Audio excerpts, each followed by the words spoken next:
My parents lost a $120,000 lawsuit. Now they owe me big time because of their huge mistake. Hello, read it. From an early age, there had been a growing awareness of a divide within the family. It wasn't immediate, but over time, it became impossible to ignore. The attention, affection, and pride that parents are expected to share equally were instead channeled in one direction, toward the younger sibling. Meanwhile, the older one existed as a shadow, always there, but never fully seen. The disparity wasn't just emotional. It was written into every interaction, every gift, every celebration. The clearest examples were during the holidays. Christmases were a study in contrasts. The younger sibling showered with extravagant gifts that made his eyes light up with excitement, while the elder unwrapped a modest, almost dismissive token. One year, the younger sibling received a brand-new gaming console, complete with accessories, games, and all the fanfare that came with such a lavish present. The older one, in stark contrast, received a small package containing plain white socks. Not even a gesture of thoughtfulness or consideration accompanied them. Just socks, chosen without care. It wasn't about the gift itself, but what it represented, a glaring reminder of where he stood in their eyes. The family gathered around, all smiles and excitement, celebrating the joy of the younger one, while the elder sat quietly, holding his meager gift, trying to conceal the sting of being overlooked yet again. The imbalance wasn't confined to holidays. Birthdays highlighted the favoritism even more painfully. For the younger sibling, birthdays were grand productions. There were themes: pirates one year, superheroes the next, decorations covering every corner of the house, elaborate cakes, and invitations extended to everyone in the family, along with the younger's friends. Caterers arrived with trays of food. Entertainers performed to the delight of the crowd, and the entire day was a spectacle of celebration. For the older sibling, birthdays were quiet affairs if they were acknowledged at all. One of the last family celebrations he could recall was a simple pizza dinner when he turned 10. After that, his birthdays became forgettable, ignored more often than not. The most recent one was spent with college friends, who, sensing his loneliness, threw him a small dormitory party. Though it was heartfelt, the absence of his family cast a long shadow over the day. Even beyond special occasions, daily life reflected the imbalance.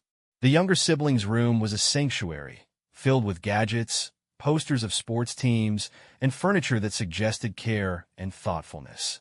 The older one's room, on the other hand, was plain and cramped, a functional space devoid of the love and attention that made a house feel like home.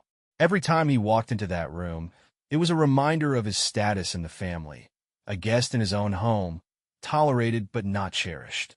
Resentment didn't come all at once. As a child, he had tried to rationalize it, convincing himself that perhaps he was imagining things. Maybe he was being dramatic or overly sensitive. But as the years passed and the pattern persisted, the truth became undeniable. It wasn't in his head, it was real, and it hurt. What started as confusion and disappointment evolved into bitterness, and finally, into a quiet but unshakable resentment.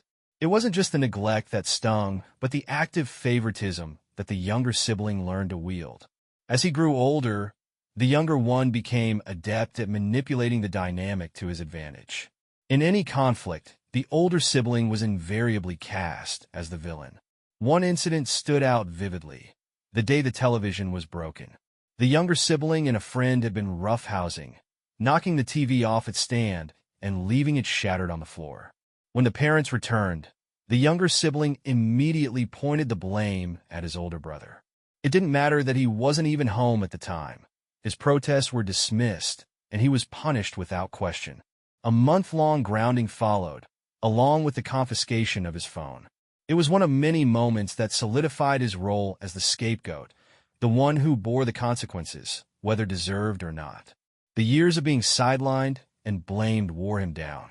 He began to withdraw, spending more time in his room or finding excuses to be elsewhere, at a friend's house, at school, anywhere but home. The house, once a place of comfort and belonging, became a constant reminder of his isolation.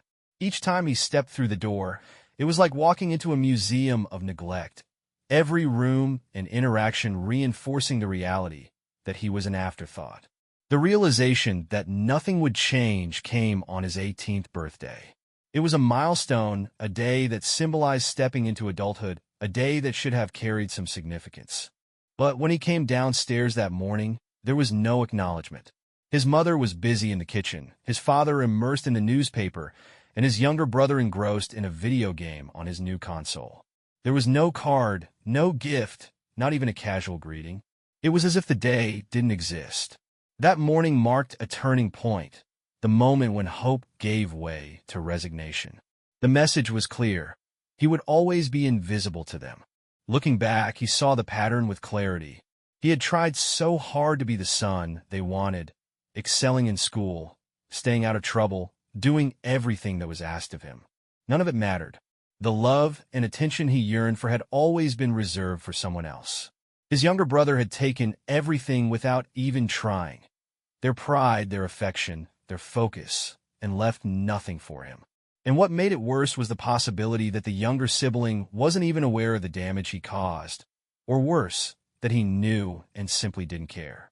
Each slight, each moment of neglect had built upon the last, forming an invisible wall between him and his family.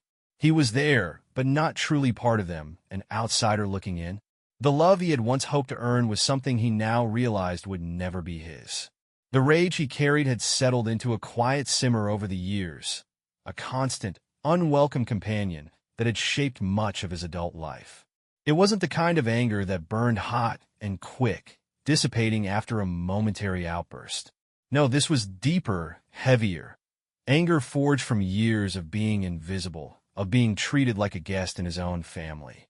And though he had managed to escape the suffocating dynamic of his childhood by moving out and carving a life of his own, the scars of those years still lingered, never fully healing. When he left, he told himself it was over. He had packed up everything that mattered, leaving behind the weight of his parents' indifference and his brother Ryan's effortless charm. College had been his sanctuary, a fresh start far from the constant reminders of his second-place status. No one at school cared that he wasn't the golden child. No one there compared him to Ryan. For the first time, he felt free. The freedom, however, came with a cost. Distance didn't erase the memories, and the resentment he felt toward his family only grew as he began to understand the depth of their neglect. It wasn't just about the material things, the lavish gifts Ryan received, the extravagant parties thrown in his honor. It was about the message those things sent. You don't matter as much. Determined to prove otherwise, he threw himself into his work. Graphic design, once just a hobby, became his lifeline. What started as small freelance gigs to make ends meet quickly turned into something bigger. He poured every ounce of himself into his craft, building a name, a reputation, and a steady stream of clients. It wasn't easy. Late nights, weekends sacrificed to deadlines. But it was his, earned through his own effort, and no one could take it away. Then Megan entered his life. Meeting her was like stepping into sunlight after years of living in shadow. She wasn't just a partner. She was his equal, someone who saw him not for his pain or his past, but for the person he was trying to become. She understood him in a way no one else ever had. Their bond was immediate and unshakable, and together they began to dream of a future that felt, for the first time, entirely their own. After a year of dating, they decided to take the leap and move in together. Their shared ambition became the foundation of their relationship, and soon, they began talking about buying a house. Not just any house, but a place they could truly call home, a space that symbolized the life they were building together. It felt almost surreal when they found it. A sprawling 3-story house in the suburbs, bright and airy with enough space to grow. Closing the deal was a moment of triumph. As they stood in the empty living room on the day they got the keys, Megan squeezed his hand and smiled. "We did it," she whispered, her voice filled with pride. It was a milestone, a testament to their hard work and partnership. For the first time, he felt like he was stepping out of the shadow of his past and into a future that was truly his. But the past is a stubborn thing. It has a way of clawing its way back when you least expect it.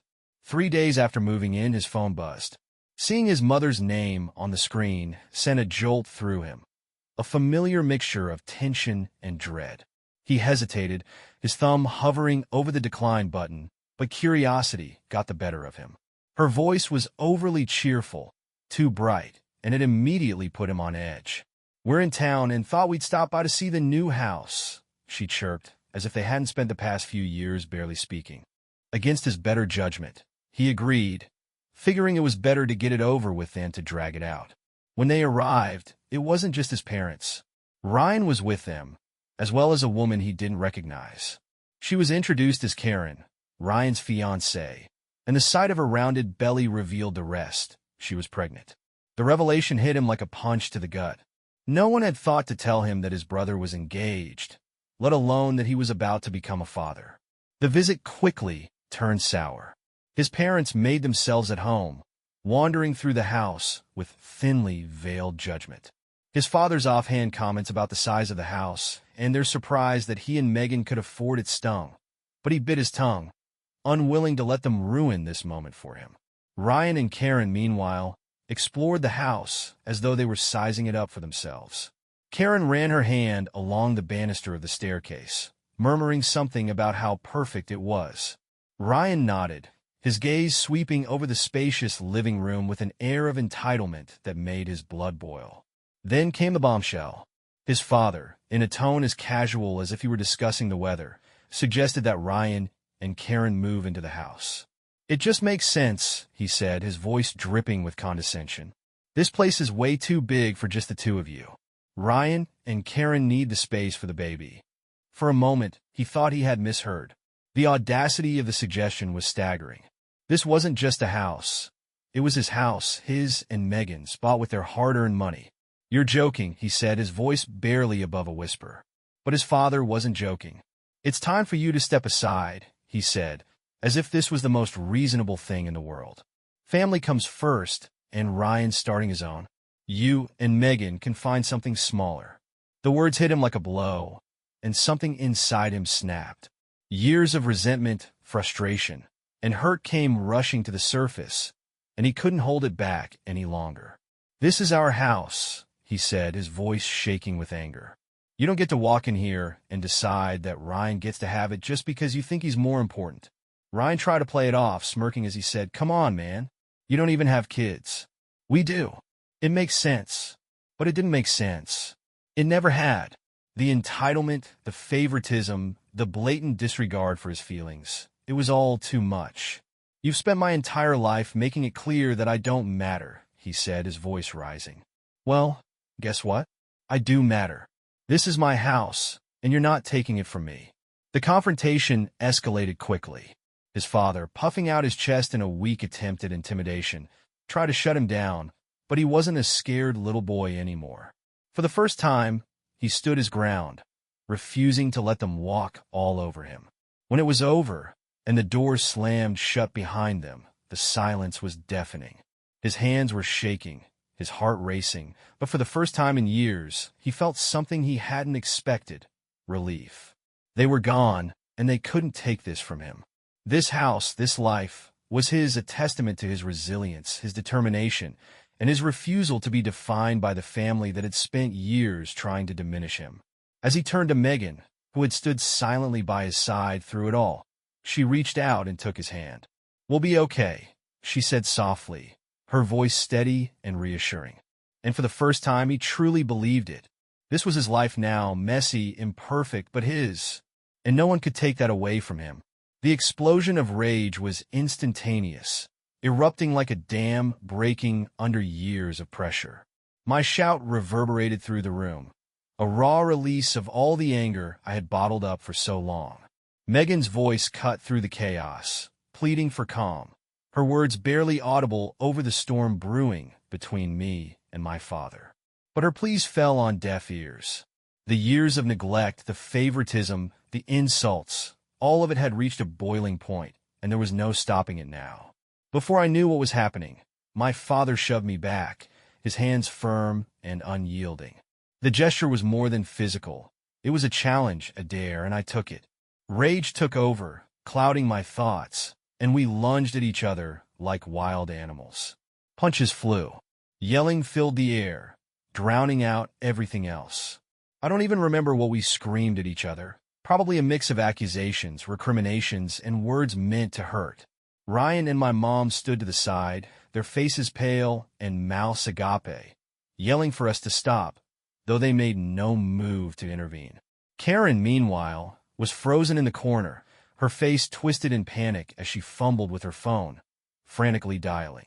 It wasn't until the unmistakable wail of police sirens pierced the cacophony that reality began to seep back in. Karen had called the police, and as the flashing lights painted the walls of my living room red and blue, the shouting subsided. The officers stormed in, separating me and my father. Our faces were flushed, knuckles raw, and shirts disheveled. We were both trembling, not from fear, but from adrenaline. Cuffed and escorted to a squad car, I stared blankly at the ground, the gravity of what had just happened beginning to set in. My mind was racing. How did it come to this? Sitting in the holding cell later that night, I tried to piece it together, but nothing made sense. My own father had tried to take my house, and now we had ended up here, our relationship shattered beyond repair. A few hours later, Megan arrived to bail me out. Her face was a mixture of relief and worry as she led me out of the station. She didn't say much, and neither did I. The silence between us was heavy, filled with unspoken questions and unresolved emotions. When we finally got home, she gently placed a hand on my shoulder. "You need to decide how much more you're willing to take from them," she said quietly. But the ordeal didn't end there. Oh no, that would have been too simple. My father, in what I can only describe as a move of pure arrogance, decided to take me to court. He filed a lawsuit claiming that Ryan and Karen needed the house more than I did, insisting that I should be forced to hand it over to them. The audacity of it left me speechless. The legal battle that followed was grueling. I hired a lawyer, collected every document proving ownership of the house, and prepared for the fight of my life. But I didn't stop there.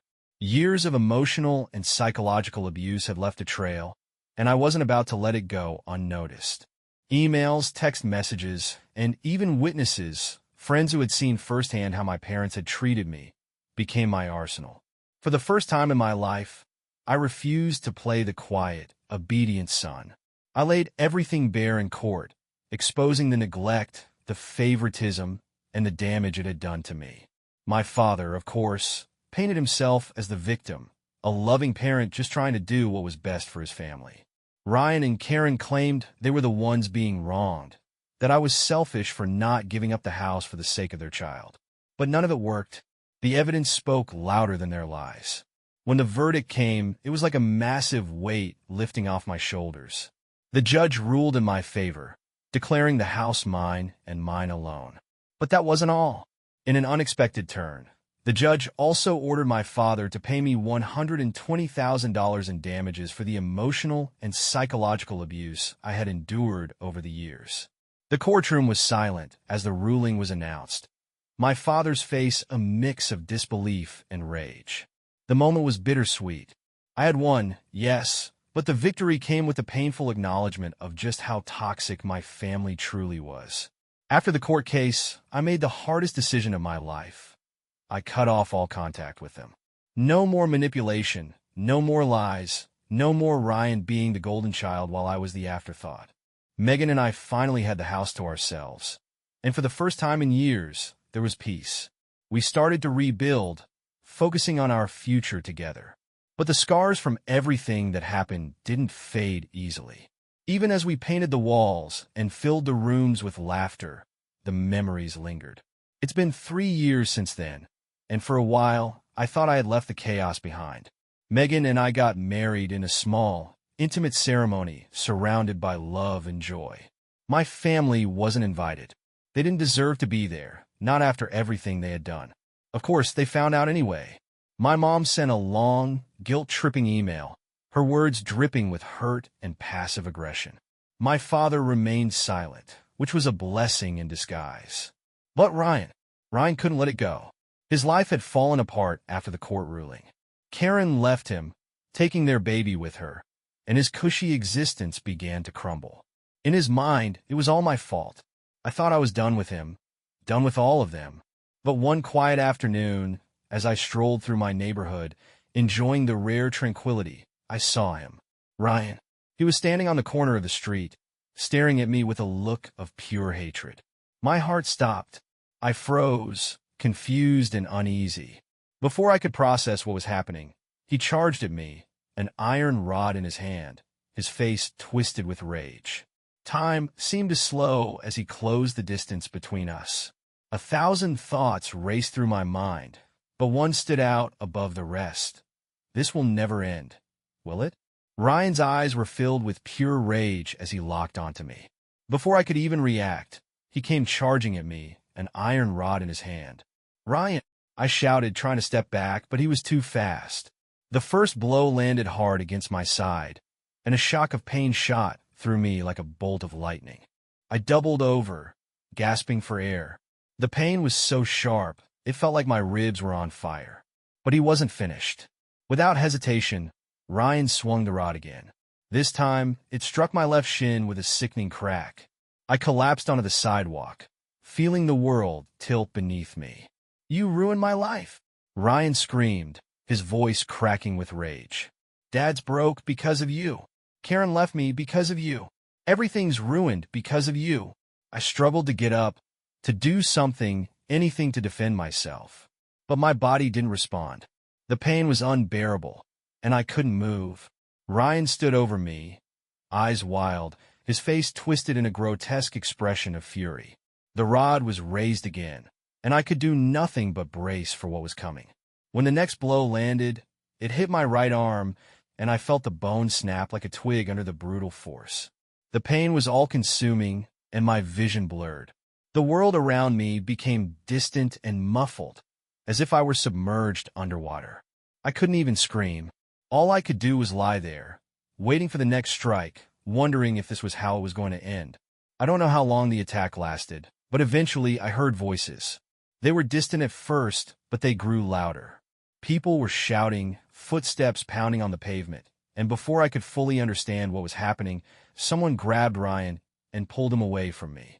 But I was too far gone, the pain too overwhelming, and I blacked out. The next thing I remember was waking up in a hospital room. Megan was sitting beside me, her face pale, her eyes red and swollen from crying. I wanted to speak, but my throat was dry and scratchy, and every part of my body screamed in pain. She squeezed my hand tightly. "You're okay," she whispered, her voice trembling. "You're going to be okay." But I knew deep down, I wasn't okay. I had multiple fractures, my ribs, my left leg, and my right arm were all broken. The doctor said I was lucky to be alive. They told Megan that if the bystanders hadn't intervened when they did, Ryan might have killed me. Ryan had been arrested on the spot, taken away in handcuffs while I lay bleeding on the sidewalk. Megan stayed with me through the whole ordeal. She handled everything, talked to the police, sorted out insurance details, and even hired a lawyer to help with the upcoming court case. She never left my side, and I don't think I could have gotten through it without her. For weeks, I was in and out of consciousness. The painkillers kept me sedated while my body slowly began to heal. Megan filled me in on the details of what had happened. Ryan had been waiting outside my house for hours, preparing for the attack. He came armed with the iron rod, which he'd taken from a nearby construction site. When the police questioned him, Ryan didn't deny anything. In fact, he told them that he deserved to hurt me.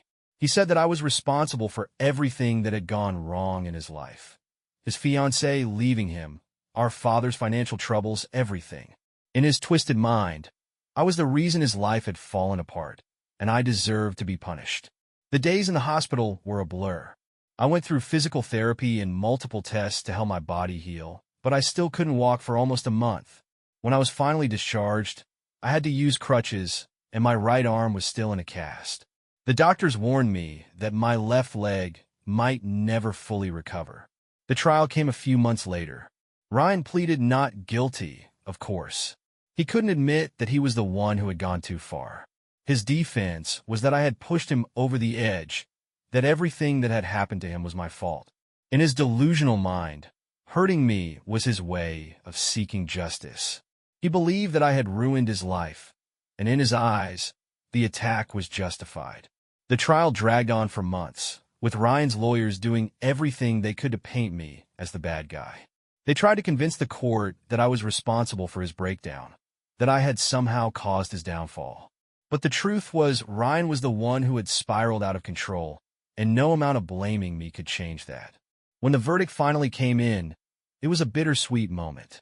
The judge ruled in my favor, but the damage was already done. Ryan was sentenced to a significant prison term for assault with a deadly weapon, and he was facing serious jail time for what he had done. It wasn't easy for me to find closure. Even with the ruling, I knew the scars would remain, physically and emotionally. Ryan had gone too far, and the damage he caused couldn't be undone. But the one thing I could do was to start rebuilding my life, a life without him and without the toxic grip of my family. Ryan's lawyer tried to argue that my brother had acted out of emotional distress, claiming he wasn't in the right state of mind due to everything that had happened in our family. But the evidence against him was overwhelming. There were multiple eyewitnesses who had seen the attack unfold and who had rushed to intervene. The police report confirmed that Ryan had planned the assault. He had arrived with an iron rod in hand, fully intending to hurt me. The medical reports showed the extent of my injuries, and there was no denying it. Sitting in that courtroom, watching my brother try to justify what he had done to me was excruciating. He didn't even look at me once. It was as if I no longer existed to him. The worst part, though, was that my parents showed up. They were sitting on Ryan's side of the courtroom, nodding along as he painted me as the villain. He lied through his teeth, claiming that I had ruined his life. And there they were, agreeing with him, supporting him after everything he had done to me. It was like a punch to the gut. The trial lasted for a few weeks, but it was clear from the start how it would end. Ryan was found guilty of aggravated assault, and he was sentenced to 5 years in prison. He would be eligible for parole after 3 years, but honestly, I couldn't care less. After everything that had happened, I had already made peace with the fact that I no longer had a family, not a real one at least. Megan, however, had been my rock through it all. She was the only person who had never wavered, the only one I could rely on. Even after everything, she stood by me. Together, we worked on rebuilding our lives. I focused on healing both physically and emotionally, and I began therapy to address the trauma I had experienced. It was slow progress. Some days I felt like I was making strides, but on others, I could barely look at myself in the mirror like a hollow version of the person I used to be. But one thing I knew for sure was that I would never let my family hurt me again. I was done with them. Then, just when I thought things had started to settle, my parents pulled their most insane stunt yet. It had been about 6 months since Ryan was sentenced, and Megan and I were finally starting to return to some semblance of normal. We were making plans for our future, even discussing starting a family of our own. The nightmares had become less frequent, and I was making progress in therapy. But that peace was shattered one afternoon.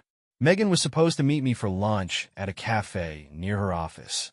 It was something we did often, just a way to break up the workday and spend some time together. But that day, she didn't show up. At first, I thought maybe she was just running late. But as the minutes dragged on, I began to feel this deep sense of dread.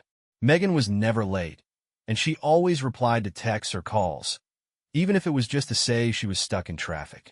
So, I started calling her phone, but it went straight to voicemail. My heart began to race. I called her office, and they told me she had left on time. Panic set in. I didn't know what to do, so I started driving around the area, hoping to find her or to see if something had happened to her. That's when I got the call from a block number. At first, I thought it was a scam, but something told me to answer. I'm glad I did. The moment I heard my mom's voice, cold and unnerving, my blood ran cold. "Your wife is with us," she said in a sickly sweet tone. "We're taking her somewhere safe, somewhere you won't be able to hurt her anymore." My heart stopped, and I almost crashed the car. I demanded to know where Megan was, but my mom just said they had taken her, believing they were saving her from me. Then my dad's voice cut in. "You've poisoned her mind, turned her against her family. We're doing what's best for her. She's better off without you." I couldn't believe what I was hearing. My own parents had kidnapped my wife, convinced they were protecting her from me, their twisted version of the truth. I hung up and immediately called the police, trying to stay calm while my mind raced. I knew my parents were delusional, But this was beyond anything I had imagined. Hours went by in a blur of panic and dread, waiting for the police to trace the call. Every second felt like an eternity. Finally, I got a call from the police. They had found Megan. My parents had taken her to a rundown motel on the outskirts of town. They were holding her in a room, trying to deprogram her, convincing her that she needed to leave me and return to them.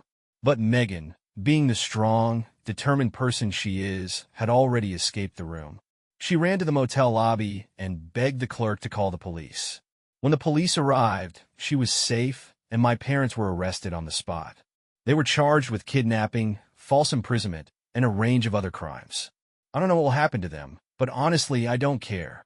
They try to take away the one person who means everything to me. Megan is safe, and that's all that matters.